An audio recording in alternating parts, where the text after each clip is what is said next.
Hey guys, so this morning I spoke to Mireille Ryan. She's the founder of the Social Media Marketing Institute, and she's also the person that hosts the Social Media Marketing Awards here in Australia and New Zealand. Now, Mireille and I were talking last week about marketing managers and what's the one sticking point for a lot of marketing managers, and it's probably moving more ad spend and more budget towards a digital presence. Now, we put together this episode today. It's really going to speak to people who are stuck in a role, maybe where the CEO or the board or the owner of the business just doesn't have a digital mindset. They might be a traditional business owner.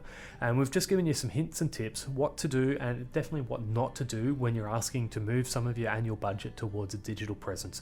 Now, it'd be stupid of me not to ask while I'm here if you could like, subscribe, and sign up for the notifications on YouTube so that you get notified when Bidpixel puts out some more content like this. Comment below if there's any questions. We try to bring as much value as we can to these videos, and commenting below will give us some information about what you want to hear about more. So guys, sit back, relax. This is Mireille Ryan from the Social Media Marketing Institute. If you're going to take the risk of running advertising online, shouldn't you get the benefits of learning from someone who's in the platforms every second of the day? Welcome to Bidpixel.com's Marketing Ear Biscuits, the original podcast dedicated to digital advertising, run by two Aussie guys who ride around in kangaroo pouches and drink Fosters and 4X beer.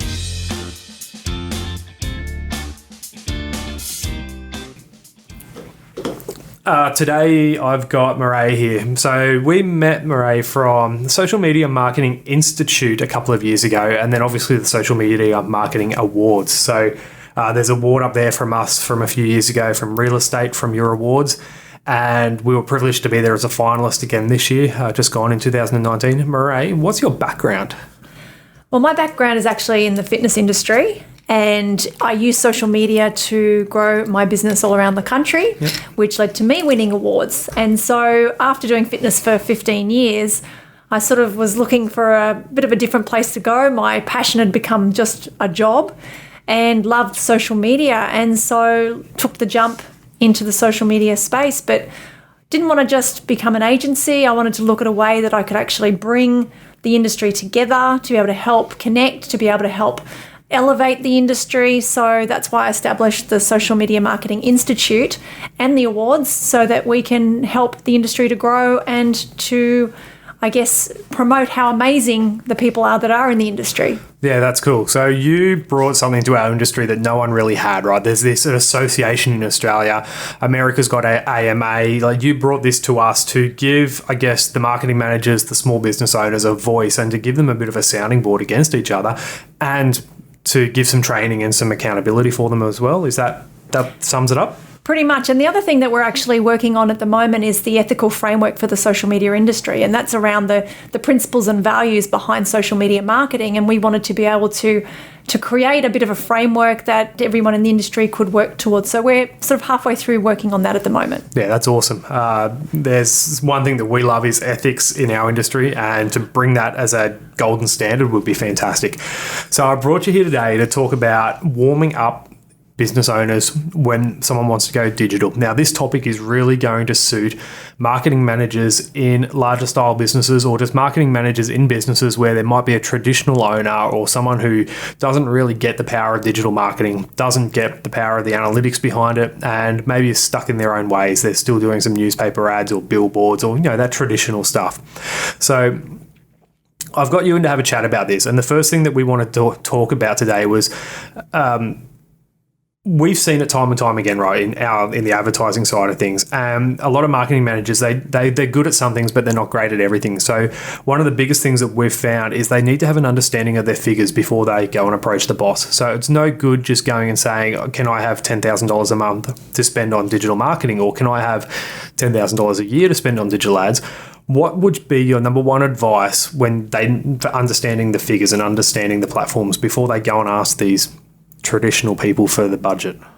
Well, it's interesting because I do speak with quite a lot of CEOs and also marketing teams, and sometimes I feel that they're not working towards the same common goals because they don't understand, particularly I think what the CEOs are expecting that their marketing teams to do, and then what the marketing teams then think as what they're achieving for their CEO can sometimes be different things.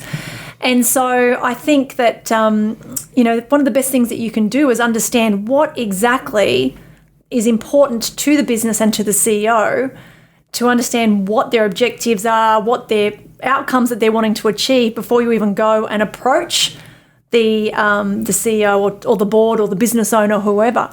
Because I sometimes, when speaking with CEOs, they say, well, my marketing team thinks they're kicking goals and they're doing really well, but what they're measuring as success is not what I'm measuring as success. And if they don't understand that, then if they go and ask for money, then the boss or the CEO is going to say, well, what's that going to actually give me? So pretty much what you've just explained to me, two things came to my mind straight away. One is the boss, the CEO or the board are your stakeholders, right? Like you're building marketing campaigns to your business's consumer, but you need stakeholder buy-in and you need the boss's buy-in. So almost go through the same exercise of what are their pain points, what are their outcomes going to be? And you do it every day in your marketing role, do it in your internal discussions role. The other thing I think about is, I don't know if you read the book, The 5 Love Languages. That's right. You've got to find what that love language of that CEO is, right? And you can't go in as something completely different because they're just not going to get it. And oftentimes, I guess that's going in digital when they don't understand what they actually want and need. And I was just going to say along with that too, is sometimes you find, or I find a lot of the owners, the CEOs, they can tend to be people who are not big social media users themselves. So they don't necessarily understand, what social media can bring to them. They only see that it can be a distraction. It can be they're investing in money. They're not seeing the return that they're expecting. So they don't really understand what it could bring them. And so part of the role of the marketing manager is as an educator, to be able to explain and show to those people who are the stakeholders, what is the value, what are you bringing, and why do I need to invest in it when I've got so many other competing places that my money needs to be invested in? Perfect. So that segues perfectly into the second topic, which was know what some realistic targets are going to be. If you've got an annual marketing budget, understand how much of a portion you're going to spend on digital. One of the things we recommend people is maybe take 10% of that annual marketing budget and allocate it to digital, but make sure you're reporting back and where it needs to be reported back. So cost per 1,000, a CPM, is a fantastic way of, without any conversion tracking, of showing where your money went. The CPM of a newspaper or a billboard on the side of the road might be $36, $40, but if you can show a CPM of under $10 for digital, it's money well spent. What's some realistic targets that you think, just off the top of your head, would be wise for someone to go to a board with, or a boss or a CEO? Well, I mean, that's how long is a piece of string in some ways. I mean, it's getting to understand what it is that they're wanting to achieve and understanding, well, what to them is a result. Because for all the different types of organisations, results can mean different things. I mean, for some, it could be that they really just want brand awareness. And I mean, we know in social, particularly we're not, brand awareness is not always something that we're always trying to aim for. We're very much into the conversion area. But we need to understand, well, what is success? And then when you understand what that success is, then you can start to decide, well, how much am I going to allocate to be able to achieve that kind of result? So I think that's where you've got to understand what that is first. Awesome. All right, so some targets might be, obviously we said CPM. You might have a conversion. Like if they genuinely need to get leads through the website, sales through the website, it might be conversion. But take someone like NicePack, for example. They're distributors of brands. They just might need brand awareness. And what's the most cost-effective way to get in front of their target market? I think if you're going to go digital, when you have not traditionally gone digital, one of the major metrics that we kind of work with people is just showing that you can get in front of the target audience. And, your CPMs might be fantastic, but when you can show that those CPMs were exactly for the target audience of who your product, brand, or service is, that's an even more powerful thing that you can take back to the bosses. Here's a bit of a loaded question for you then, which was the next one. I hope you're prepared for this. Was what budget do you need and what return will you achieve? Is that really something that needs to be talked about with your boss? Well, I think you as an organisation need to understand what the budgets are, because how can you go and ask for money when you don't know what is happening in the company? You don't understand where they're heading. Because, I mean, if the company is heading on an upward trajectory and it's bringing in lots of sales and revenue, there's obviously money to be shared and spread around.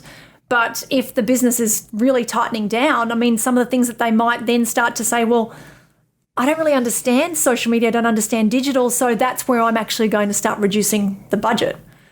So I think, sometimes you need to really understand where the business is at and understand what your numbers are and how much it costs to get a sale, those kind of conversions, so that you can actually go back to the boss and say, well, if we spend this much money, we're going to get this much as a return. So here's our little tip for anyone who is in this position, and it's time and time again.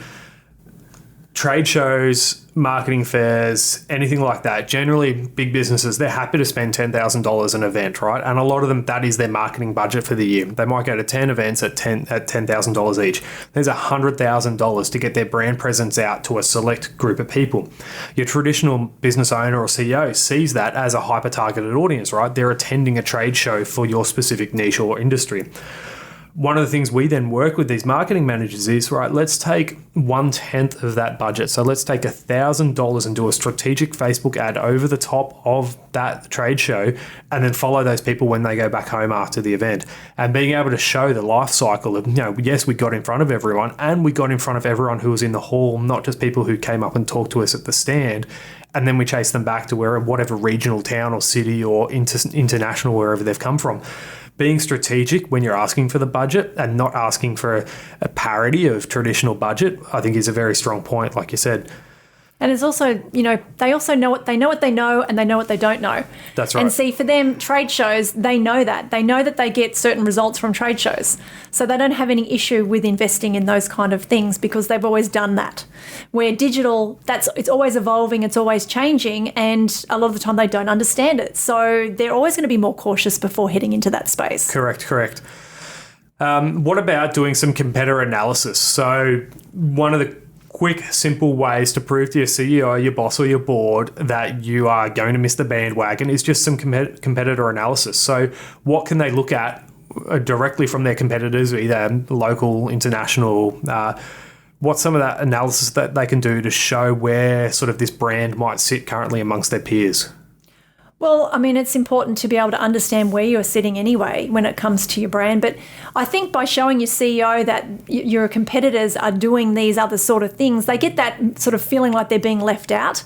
And so if you can show that they're doing those kind of campaigns, they're in digital, they're doing the different types of things that you're wanting to go into, then of course, as long as you can quantify that there is going to be a good result for you as well, they'll be wanting to be interested and involved. That's right. Like you show that there's high stakes and there's going to be some winners and losers here. Mm-hmm. Like you can reverse engineer if they're running Facebook ads. You can reverse engineer if they've got Google ads on. You can do a bit of time and research into SEO, or everything is kind of reverse engineerable, for lack of using the same word a few times, same phrase. But taking that information to your CEO or your boss is a very powerful way of them realizing, well, hang on, we're not on this bandwagon and we're going to get left behind real fast if we don't invest some time and strategy into this. It's that FOMO, fear of missing out. I mean, it's real, and it's a good and powerful way for you to be able to get your marketing objectives brought onto the table. All right. So the psychology of big stakes and teasing the promised land. So we just talked about this big stakes of getting fear of missing out. What are some things that we can take to these CEOs or bosses, and what's this promised land without overselling and without overcommitting to what we can actually do? Well, I think it's important when you get to go in front of the board or in front of the CEO that you need to make sure that you are able to explain what it is that you're trying to sell to them, because I think you want to get in front of this boss or CEO and dazzle them with all the knowledge and skills that you have to show that you know what you're doing. But the best thing you can do from a psychological perspective is actually probably to just very simply and basically explain to that boss or CEO what it is that you're wanting to achieve, and don't overdazzle them with technology and language and speak, and just show them very simply what it is that you're wanting to achieve. And that, that's the best way. And then don't kill them by PowerPoint presentations either, because that, getting up and killing them by PowerPoint is going to be the fastest way that they're going to lose interest in what it is that you have to share with them. And remember that the key when you're presenting any ideas is to get their engagement. And so think that most of the time you're going to be answering questions, not just selling to them. So be prepared to give simple answers. Keep it, don't dazzle them with your brilliance. They already know you're awesome. And to be able to make sure right? You've got the job, you're the expert. You don't need to dazzle them. And just, make sure that you engage them, get them to, it should really be a whole question and answer session. It should be getting them to find out what their fears and objections are, pulling those out, and then answering those questions. That's marketing 101, right? It is. And it's, like we said, like the stakeholder is your boss instead of the end customer of your brand. So the psychology of that's probably a big, big thing. And I've sat in plenty of boardrooms where a marketing manager is trying to pitch advertising services to the boss. And you're exactly right. If you try and go too big, use the industry lingo, they glaze over. And you can see the moment in this boss's eyes where they glaze over and he's thinking about golf, or he's thinking about that HR problem that he's got, or keep it simple, stupid is probably the biggest thing. One of the things that we've found works well is going back to that CPM metric. We are currently spending across all channels $26 per 1,000 people. We believe we can get that down to $10 per 1,000 and more than half our advertising budget. Or we're currently getting 1,000 people hit our website per month, and we've got a conversion rate of 0.3% of those 1,000 people. We believe we can up that to 10,000 people and get a 2.5% conversion rate.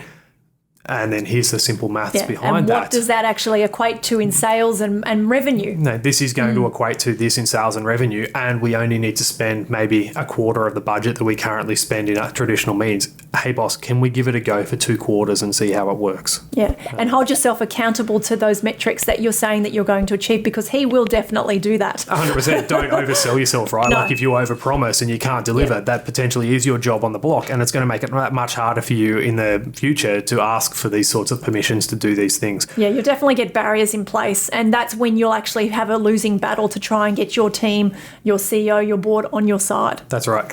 All right. So it's inevitable. What happens when they reject your first request to push forward? So let's paint the picture. You've been in this marketing role for 2.5 years, a company that you love, the team culture is great. There's a couple of brand managers who get out and sell their butts off, but you believe you can help them and you go in a little bit too gung-ho. What can we do, and how can we take a step back and look after we've maybe been told no? Well, we all get told no at some stage, and it could be that the reason we get no, and it's the same with sales. If you get no's, it doesn't mean it's a no forever. It just means a no, not now, or I don't have enough information to make a decision. So from that, you need to take away and say, well, what are the reasons why they didn't want to move forward with it? Is there issues with the budget, or is it issues with the information that I've presented? Did I answer all their questions? If I haven't answered their questions, I need to do more delving and diving to find out what is it that they didn't like that stopped this moving forward. So to me, it's not a no forever. It's just a no for right now. And what do I need to do to get it to turn into a yes? Perfect. We've got a bit of a saying here at Bidpixel that a no is a great answer, a maybe is a not a good answer, right? At least no, you know where they stand and you've got room to improve, whereas a maybe is wishy-washy and you're just going to go around in circles. So, Mireille, that was super easy. That's our questions done. So, how to warm up a business owner or a CEO or a board to push some more money towards digital. It could be ad spend. It could be just getting more help with social media posting. It could be many means of getting a brand out there digitally, but how do we actually do it? I think that's some pretty cool things. So we talked about understanding your figures, knowing what realistic targets are going to be and not shooting yourself in the foot, what budget you need and how should you prove a return on that, what are going to be the objectives, so are they doing awareness, traffic, conversions, bit of a competitor analysis, and the psychology of big stakes and teasing, what the results you're going to get, and then how to sharpen your pencil if you get told no. Is there anything else you could add to that? Open slather for you. How can we warm up owners to go digital? Well, I think we just need to make sure that we do a good job as marketers. I think we need to, like you said, we need to walk our talk. We need to be good examples to them. And we need to make sure that we are able to communicate effectively and efficiently what it is that we do. Cool. So where might some people go? This is a shameless plug for you. Maybe they're a marketing manager and they're really good at content strategy, or they're amazing copywriters, or they're really good at the advertising side of things. Where should they go if they just need a hand with everything else? Where can they go if they just need to look better on somewhere that they're not that crash hot on? Because quite frankly, no one is good at everything in marketing world. What resources are there that they could go to learn a little bit more about the other areas? Well, particularly in social media, I mean, it's hard to be an expert in every aspect of social media. I know that I know what I know, and I know that I call people like yourself when I need to have help when it comes to different parts of social. So I think, one of the reasons I set up the Social Media Marketing Institute was to bring everybody together so we didn't have to try and be an expert, or I should say more of a generalist across everything, that we can be specialists in our space and that we can connect and work with each other to, those areas that we're not so good at. Yeah, perfect. So being a member of the Social Media Marketing Institute is a really important way to be able to do that. Cool. And a segue from there, if you happen to absolutely crush it and you've done some amazing jobs, you might be a female in tech, you might be amazing at non-profit work, how can you show off your skills and how can you get recognition for that? And you know where this is going, right? Oh, I absolutely know where this is going. And, the reason we, as the Social Media Marketing Institute, set up the Social Media Marketing Awards was so that we can showcase and highlight the amazing work that is being done by social media marketers and business owners across the spectrum of social media. And, when people sometimes it's hard to show how well you're doing, if you don't have something like an award. And as soon as you are able to be a finalist or even win the award, it just gives people that, a place to be able to see that you do an amazing job. And, it's amazing. I won some business awards the other day, and within the space of a couple of days, I transitioned that into, a very large contract because of that award. Yeah, so awesome. It's very tangible. 100%. So we won the award at your awards in 2018 for real estate and advertising in real estate, and it turned into a lot of work for us with real estate agents because there's credibility in behind that. And build out the case study and build out that information and just show exactly why you are good and why you are award winning, right? Cool. That wraps this pretty much up. One more thing. Ask me a question about something up on the wall here. Anything. Can I ask you about what's in the safe? You can ask me about what's in the safe, but I'm not going to tell you. So as people are starting to get aware, we're about to do a major promotion. So I can't say the exact major prize right now, but coming up, there's a Win Me sticker on that safe. The contents of that safe in the last 2 months has earned two of our e-commerce clients about $550,000 in sales. Someone's going to win what's in that safe, and it's the exact stuff that actually made over $500,000 worth in sales. So I'm waiting for one more cog to come together before I can say some more about that. But thanks for bringing it up because it's going to be very cool once we do it. And the whole concept around that is we want people to ask comments on our YouTube videos and Facebook. We want people to be asking us questions for experts like yourself, Mireille, to help us answer. And whether it's you come in again, if you want Mireille in again, ask some questions.